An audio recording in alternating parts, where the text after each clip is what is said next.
Stand clear of the closing doors, please.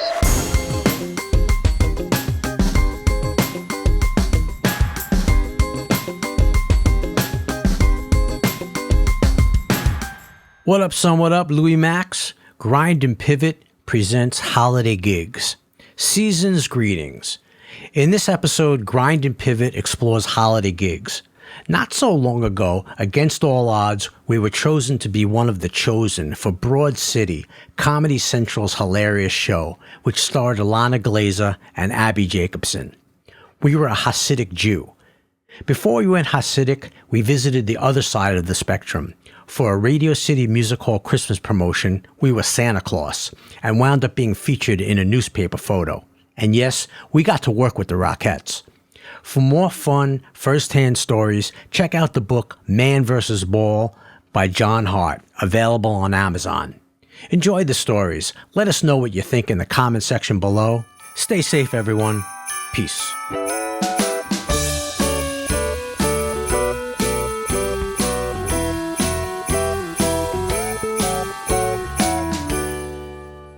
I really didn't want to be in the newspaper in a ridiculous bright red outfit, but there I was, dressed as Saint Nick. The article took up 2 full pages. I couldn't bear to look. How'd this happen? Well, as usual, I brought it all on myself. 26 hours earlier, just before dawn, I reported to Radio City Music Hall with over 100 other desperate misfits and mopes. I can't take credit for nabbing this gig. A former housemate, Leif Erikson, a male model, found the opportunity.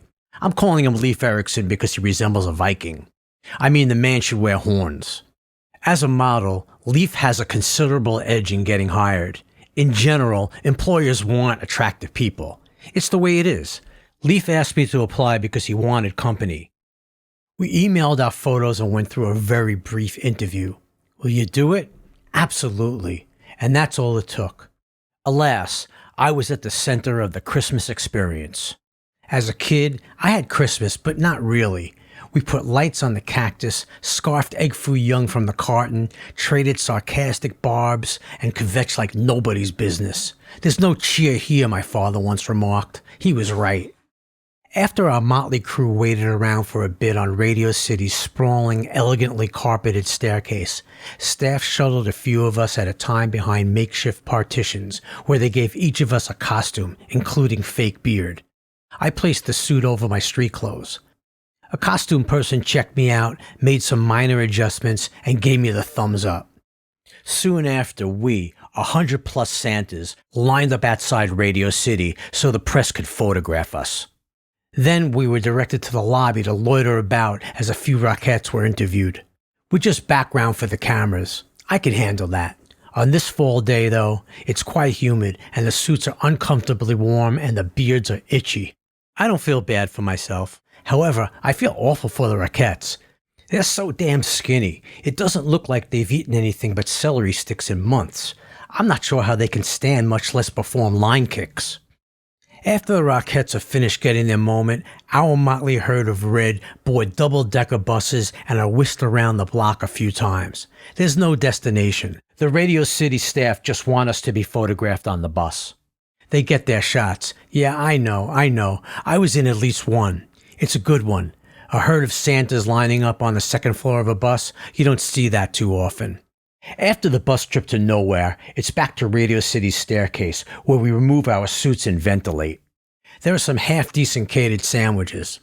Radio City can't have a herd of questionable Santas who have not been background checked wandering through Midtown doing an impromptu SantaCon.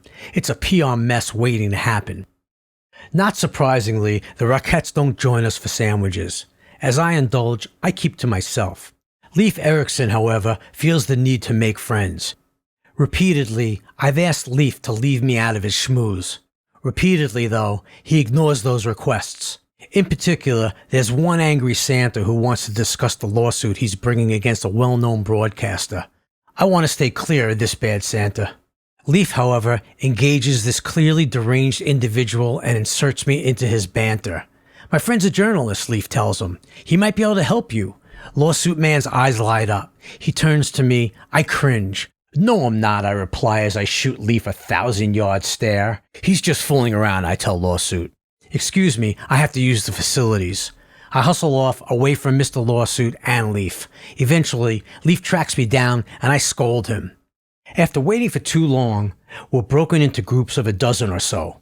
My group is assigned to Union Square, where we pass out flyers for Radio City's upcoming Christmas extravaganza.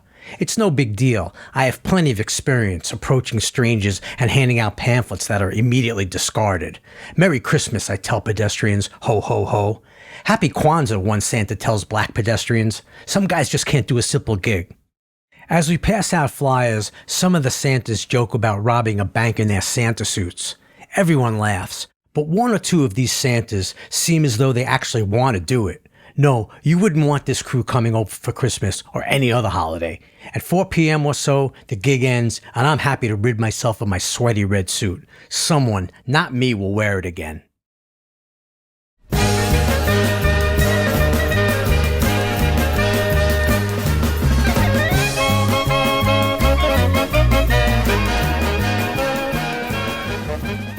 I report to holding a Midtown Church's basement at 7:30 one Friday evening.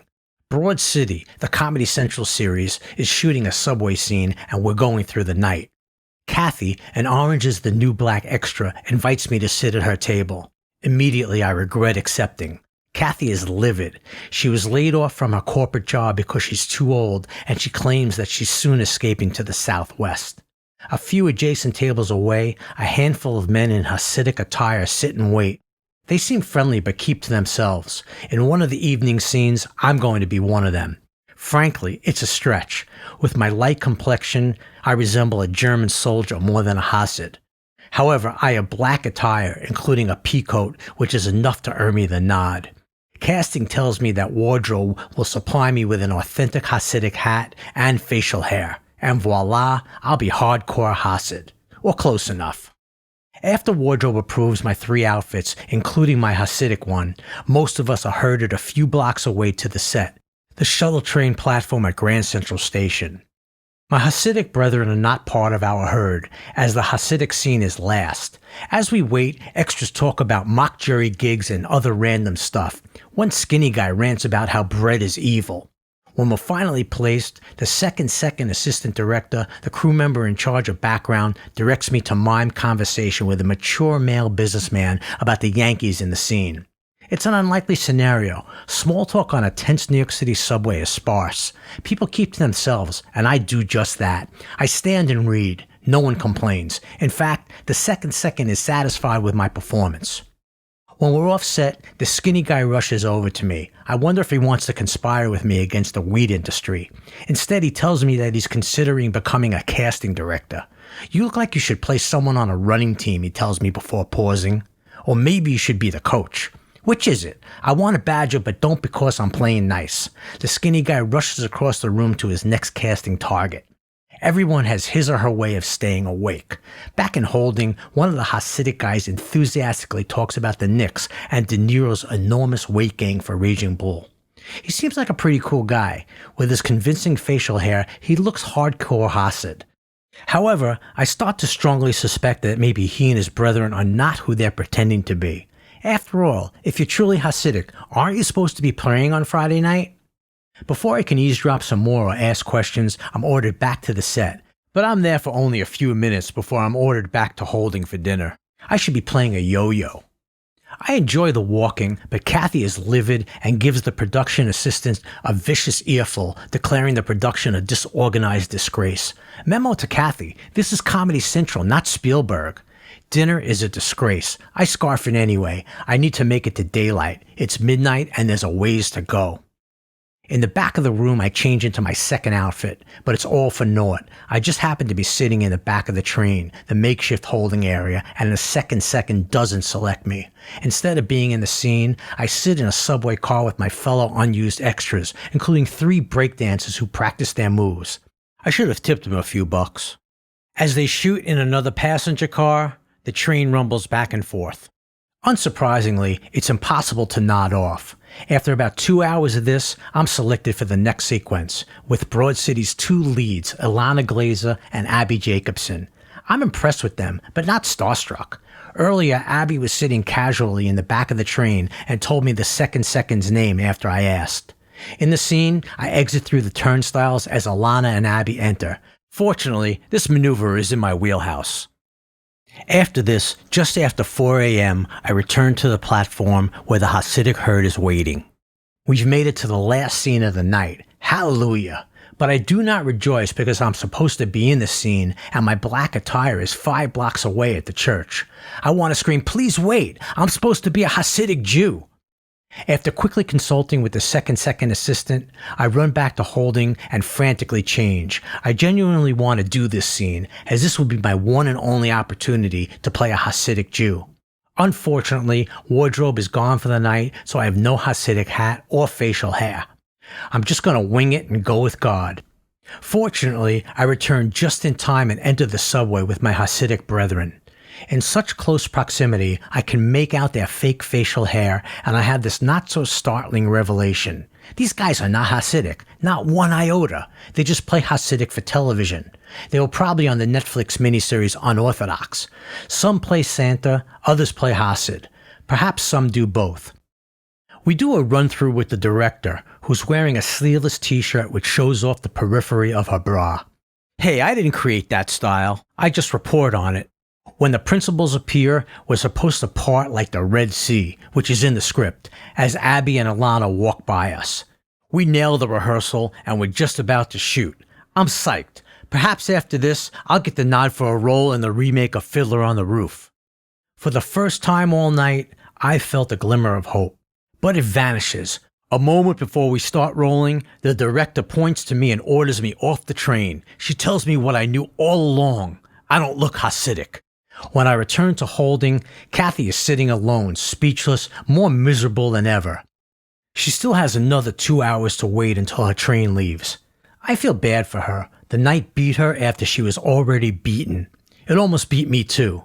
It's just before 5 when I'm signed out. It's late. No, it's early. Well, I just don't know anymore. I know only one thing at this point. I am not Hasidic Jew material. Thanks so much for listening. Please smash the like button, subscribe, and follow us on social media at Grind&Pivot, and we welcome any and all comments. Special thanks to my man Dave Levitt for that happening klezmer music. Shout out to the crew behind the scenes. Couldn't do it without you.